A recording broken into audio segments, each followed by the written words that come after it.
welcome you to the 10th edition of the Beacon Hill Buzz. And my guest today is the Sheriff of Middlesex County, Peter Koutoujian. Sheriff, welcome. Thank you for being here. It's a great honor to be on this show with you. I know you've been doing it. You've been reaching out to your constituents in any way that you can. And I'm really excited to participate with you of all the cities and the areas with which I work in Middlesex County. I tend to come, I'm not from Lowell, but I seem to tend to come back to Lowell an awful lot.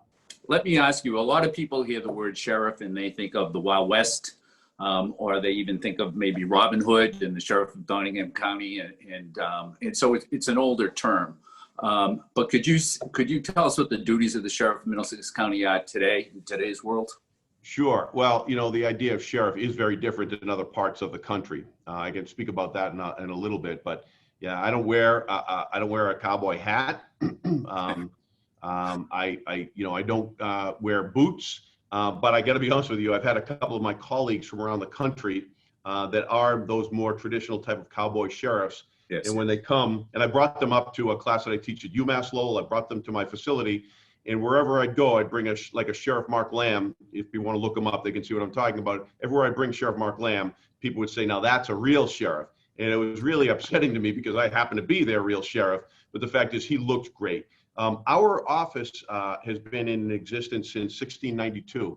It's one of the oldest law enforcement agencies in the entire country.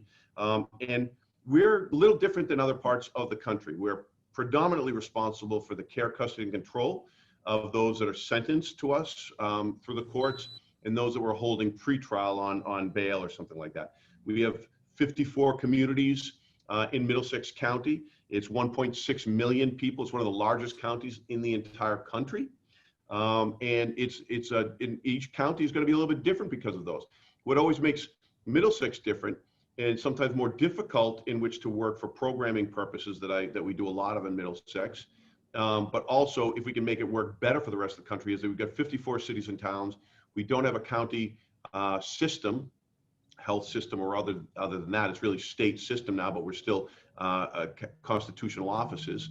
And the fact is that if we can make it work in Middlesex with a couple of large urban communities like Lowell, like Cambridge, like Framingham maybe, then a whole bunch of fairly large suburban communities, and then a lot more suburban and then rural communities, then you can make something that we can make work in Middlesex work almost anywhere. We've got over just about 600 professional corrections officers and staff on here as well.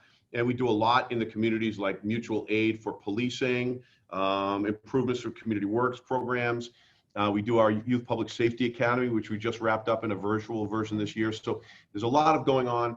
Predominantly, though, the care, custody, and control of a correctional population.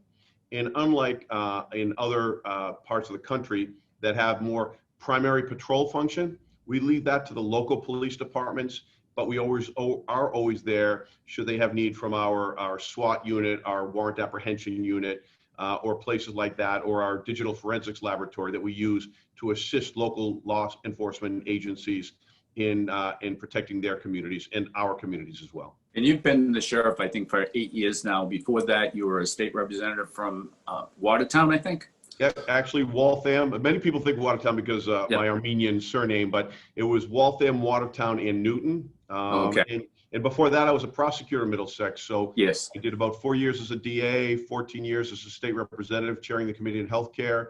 And now it's been 10 years just about as Sheriff of Middlesex County. So you're in charge of the Bellricker House Correction, but also the jail for Middlesex County. But could you explain to the viewers what the difference is between the jail, the House of Correction, and prisons? Sure. Correctional.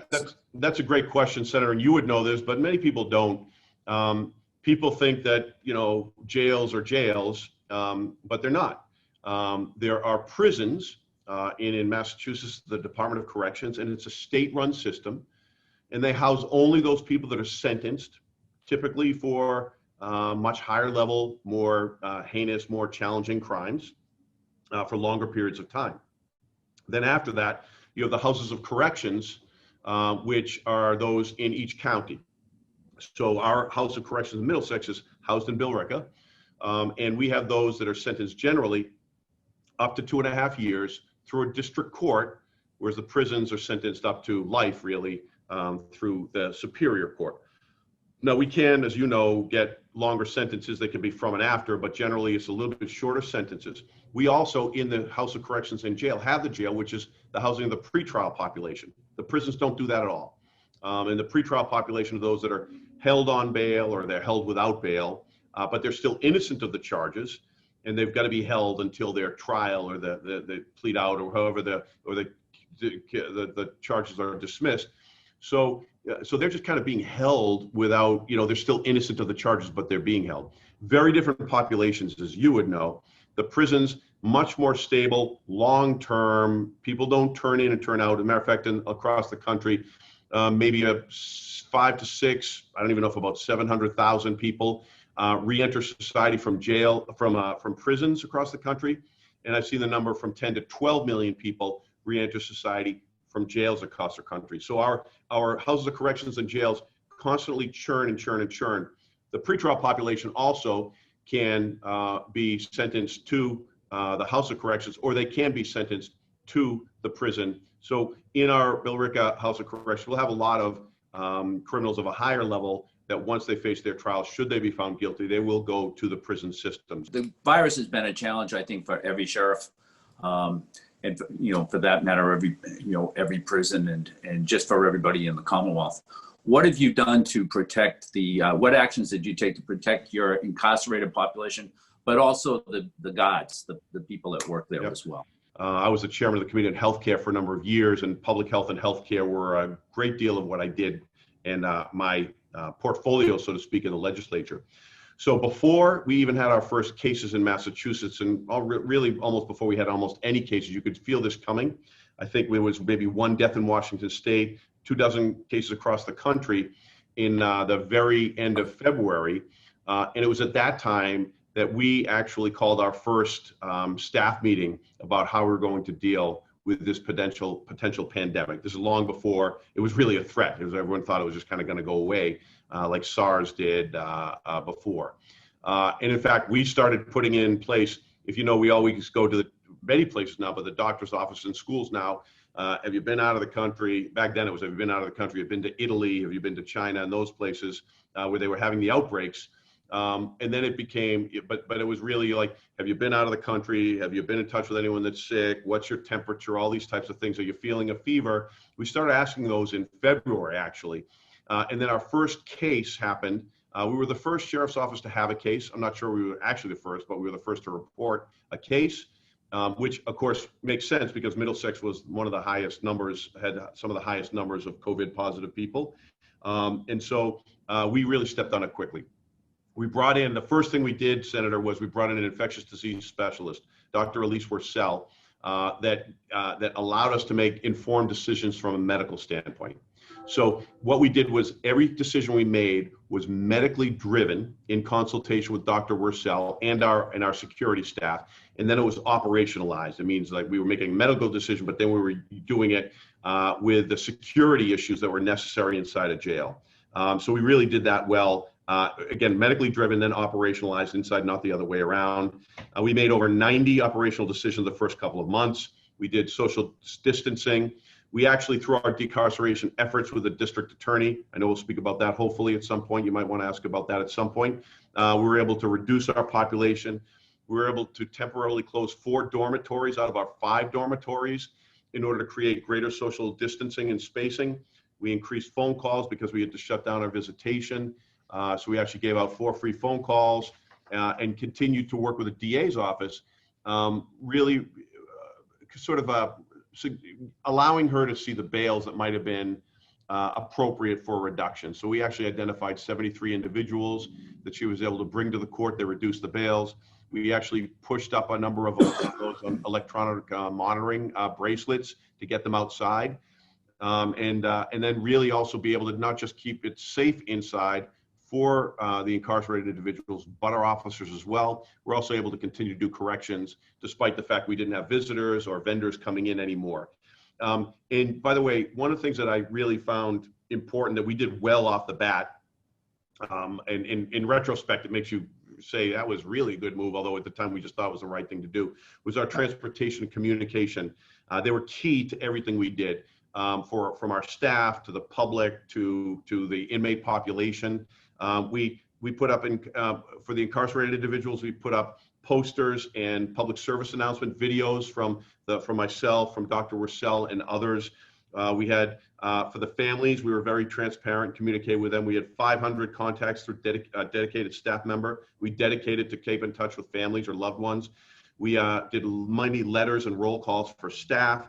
We had 50 media updates for the media, because we wanted, if our staff was to hear it, we wanted to hear it from us first. We told the staff, and then we would tell the media after that. And then we had over 100 inquiries from the general public that we responded to each and every one with a lengthy discussion of everything that we had done. So collaboration, communication really helped slow the spread. And quite honestly, I think we've done an amazing job in managing this population during a very difficult time. What is the average or the typical inmate at the house correction in terms of age and his offense? How do you end up, what's the typical age? And then also, what is the offense that is likely to gets most people out for a visit at the house correction for a period of time?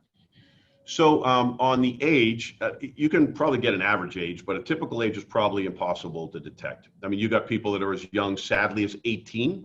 It's terrible when you see, I mean, the sheriffs actually moved the age from 17 to 18, where you could be incarcerated in an adult house of corrections. There's nothing worse than seeing a 17 or 18-year-old in a jail, because they do look like children, especially inside a jail. Yeah. And that's terrible to see. To people that are elderly in their 80s. We've had, numerous people that are in their 70s and 80s at any time.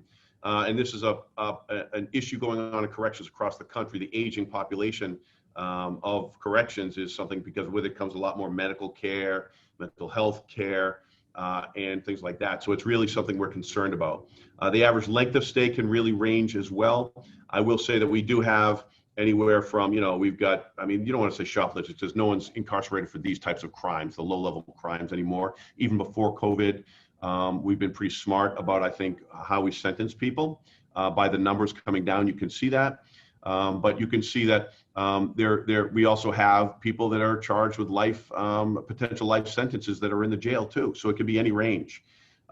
We've seen changes during COVID as our population has decreased significantly. Courts are delaying a lot of court hearings, so that the sentence population has not been increasing because no one's being sentenced, but our jail population is increasing because people are being held for the crimes, and they're not kind of facing the sentencing and being moved through. So I'll just give you a breakdown. About almost 50% are for violent crimes. And this makes more sense, as you can see the efforts of Massachusetts to house more we don't house people. There's the myth that for possession of small amounts of marijuana, people are not incarcerated for that. They're incarcerated for violent crimes, about half. 16% for property crimes, so that can be breaking and enterings and night times or daytimes. 11% for drug offenses; those are usually deep into the system, and they're usually large numbers. 5% for sex crime, and then a couple of, maybe up to 20% for other miscellaneous crimes, including financial fraud and scams and things like that. And the criminological factors can vary very much as well, because what's really the most concerning aspect of corrections and hospitals, quite honestly, is the issue of mental health. 55% of our population have an open mental health case with our mental health clinicians. The three largest, but people should understand, the three largest mental health treatment facilities in the entire country are LA, Rikers, and Cook County jails. That's a travesty, right? I mean, these people should not be treated for their mental health issues as we are doing a good job. They shouldn't be in jail to be treated like this. And then the issue between substance use disorder, which is very high level, ranging from, abuse to absolute, complete addiction, so to speak, and dependence. And then the mixture of the two, we call it co-occurring disorder, meaning those that have a mental illness are much more likely to also have a substance use disorder. And in our jail, it's about 75 to 78%. It ranges anywhere in there. Those people with a mental health condition also have a substance use disorder. It's called a co-occurring decision. But I think that if you can get people stabilized on their mental health regimen, and you can keep them drug-free, you can keep them crime-free. I mean, the evidence shows quite clearly that that's the case. People commit crimes when they're in a crisis, and when they're on drugs that they wouldn't otherwise commit. So that's just a cycle of addiction. Incarceration is really driven by that. And, you know, and Ed, you would know this as well, I'm sure, but, you know, the people in jail are not that much different from many of us in society. And by the way, they're not those people anymore. They're our neighbors, and they're our family, and they're our friends. And I speak to parents almost, you know, every week, multiple times a week. I just spoke with one just this morning. Actually, no, it was his brother. It was not his child, but it was his brother. But I usually speak with parents of people that are incarcerated. But his brother was incarcerated about the loss he was feeling. And I was quite clear, like, you know, he's a human being. He matters. He deserves to be treated with respect, and he deserves the opportunity to turn his life around. And I think that was really important for his brother to hear, because they are human beings and they do matter to us. And they are not just those people that we put into a cage and leave them there. We need to treat them humanely. And if we treat them humanely, hopefully they'll respond in a positive fashion as well. You've been nationally recognized for the programming out at the House Correction. Why is programming so important, and are there certain programs that you would like to highlight? Let me just say this: reentry programming, reentry preparation programming is driven, you know, as part of this. Reentry, you know, a lot of people say, oh, you start reentry a month before they leave, or a couple of weeks, or 3 months, or 6 months. Reentry preparation begins on day one of their incarceration. The very first day they come in, we take an assessment of their deficits, social deficits, I guess, that led to their incarceration. Then we treat them and we manage them as much as we can for the time we have them for, and prepare them for the outside. 99% of our population returns to the community, sadly, sometimes multiple times. But we have received national recognition for a few of our programs. They're always rooted in research, and there's a reason why we do these programs too. They're rooted in research. They're evaluated by data, and they're driven by incredible staff here at the Middlesex Sheriff's Office, and great corrections officers as well. I'm really proud, I'll say this too, I'm really proud of the programming we run here at the Middlesex Sheriff's Office. As I said before, I don't think you'll find any better programming anywhere in the country, but you shouldn't have to come to jail to get good programming. And so whether it's our medication-assisted treatment, or our housing unit for military veterans, or our young adult offender unit, all three of these were some of the first in the country to be done. Data-driven, transparent, showing results, and quite honestly, it's not rocket science anyway. We're doing some amazing things, and these specialty programs allow us to focus on smaller facets of our community to address their specific needs, and the results that we're seeing through recidivism studies are significantly lower because of these specialty programs we're running here in Middlesex.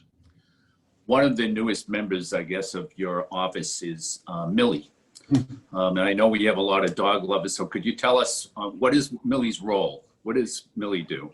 So we have a number of dogs, working dogs, we call them up here, and they can sniff for drugs, they can sniff for contraband, they can locate missing persons. So oftentimes when someone's missing, it could be a child, it could be an adult. We actually will be able to locate them through our canines. Millie's a whole different thing.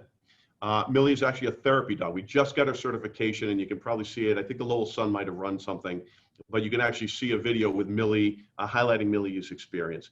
And the idea was there is a lot of trauma that are suffered by the individuals in our care, the incarcerated individuals, by the families that are visiting, especially the children in the waiting room, and even by our officers, because it's a very difficult job. And Millie actually is a dog that now has been trained in sort of being a therapy dog. And you can see when Millie walks into a unit, or Millie walks into that waiting room with children, everyone melts and wants to go. And, you know, and even the hardest, you know, toughest corrections officers want to go and pet Millie. And you can see the mood easing in there incredibly. It's also my thought to be able to use Millie for victims of crime, domestic abuse, and others, so that when the police are attending to a scene where there's a lot of trauma that has just occurred, that Millie can come in and maybe just make people feel a little bit more relaxed, especially for the children, to calm them down, to get them steady, and sometimes maybe to be able to speak about what just happened to them as well, or happened in their home, in a way that the police couldn't have gotten without something like Millie coming in. When people leave your facility, when they leave the house correction, one of the things that I think is important, and I'm sure you do too, is that they have a job. They have some sort of means of employment. And so what does your office do in that regard to make sure that, to help them with that, or to to maybe give them skills so that they will be able to secure a job when they get out. Yeah, one of the first things that we started looking at, by the way, there's a lot of reasons why people recidivate. And one of them is employment. Others are housing and, mental health and substance use disorder and their social network. But I'm really proud of the vocational program. That was one of the first things we started doing up here. We have a very successful culinary arts program that actually, the thing is, you also want to create a vocational program where people can get jobs that's sort of Corey friendly, or those that, friendly to those that have been criminal justice involved. And so in the culinary program, that is something where they can get jobs and they can hold jobs. We have a really robust training program on that for the culinary arts. We partner with Shawsheen Valley Tech, and the graduates earn 12 credits at Middlesex Community College. It's a 360-hour course, and they get OSHA certifications and other things like that. Also, we have our Custodial Certification program where people, again, get certifications, the Green Guard and OSHA certifications, and it's another career that's available for those that come out as a Corey-friendly position. We've got a few other online, and then some college courses through Framingham State, through Merrimack, and through Middlesex Community College. We're building those up as well so that they can see that they can continue on to an educational attainment that they never thought possible. You have one of the newer programs that you have is a young adult offender unit. I know just from my own experience as being a young man, I didn't really start getting it, like literally until I was age 26. Well, what do I realize when I look at the research done more recently is that they say that individuals don't truly mature, especially young men, until they're about the age of 25 or 26. They have later maturation, later frontal lobe development. They engage in riskier behaviors. They don't understand the consequences of their actions. Anyone that has sons know this, right? But unfortunately, some that have endured trauma in their lifetimes also then became engaged in even worse behavior. And once they get hooked, their rates of recidivism are higher than any other group, any other cohort out there. So I realized if we could do something about this age group, we could do something special. The very first jail in the entire country to establish a program with the Vera Institute was Middlesex Sheriff's Office, and it has worked out remarkably. In fact, the recidivism numbers have held up quite well with this programming, but we do things a little bit differently. We actually use restorative justice in this unit, and we're now starting to bring it outside because it's worked so well in here. We have a currency system that they go through, many more counseling sessions, more attendance to mental health, more therapeutic sessions in these individuals. And by the way, we mix young people, same gang, cross gangs, and then we assign mentors to them too. The results have been remarkable from taking all these young adults that are usually, people thought we were crazy. All these young adults are engaged in almost every conflict throughout the rest of the entire facility. And we took them all into one unit, and we have almost no problems whatsoever in that one unit. And they have been, and their re-engagement with family has been really phenomenal. We started contact visits with family members to re-engage them with the only people that really care about their well-being. So when they get back out, they have a better relationship with their family and can be more successful as they re-engage in their life. There's a community counseling center on Summer Street in Lowell. That's a facility that you have in Lowell. Could you just quickly tell us what goes on there? What services are provided there, and who are the clients that might avail themselves of those services? Yeah, that's located right by Shed Park. It's at 291 Summer Street, right in back of the Owl Diner. Every time I go up to the counseling center, I drop by the Owl Diner, actually. And so that is a remarkable spot. We offer a lot of services to the community and to those that are formerly incarcerated through that service. We have programmatic programs like resume writing and job interview prep. We have motherhood and fatherhood, like being a good mother and father. I've actually seen some of these fatherhood programs, and I've realized I've been doing things really wrong myself with my own children. So quite honestly, they're really valuable. They're really amazing, actually. Again, you shouldn't have to come to jail to get good programming. Fathers should get this type of training ourselves anyway. But we've got our medication-assisted treatment program that meets there twice a month. We also got the Phoenix Multisport program, which is like a CrossFit gym in there with all the equipment in there and classes in there. And all you have to do, any member of the community can go, just be sober for 48 hours.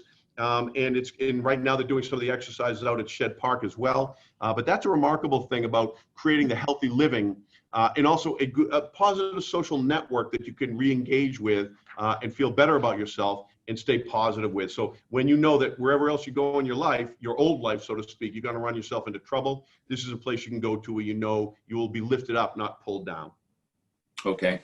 Sheriff, Middlesex County is really big. It's got 54 communities, but the park that's across from Summer Street, that's the South Common. It's Shed Park is in a different. Oh, so we're doing the training. I'm sorry, we're doing the training in. I thought we were doing the training actually there. We're doing the training in Shed Park. That's right. Okay. We're right by the Shed, by South Common, right by the Owl Diner. And as you know, that's a tough area. And actually, our security's out there as well. You know, again, we find people sometimes in distress in that area. It's happened a couple of times recently. We help kind of get them back on track through our community health center as well. So they must be traveling over to Shed Park. We were initially planning to do it over there. I don't know why we didn't do so, but thank you. Okay. All right. So I think that about wraps it up. My guest has been Sheriff Peter Koutoujian. Sheriff, you've been a wonderful guest, a wealth of information, and I have to say for that you're doing a great job out there. So keep it up, and thank you for being on. This is State Senator Red Kennedy, and this has been the 10th edition of the Beacon Hill Buzz. Thank you very much.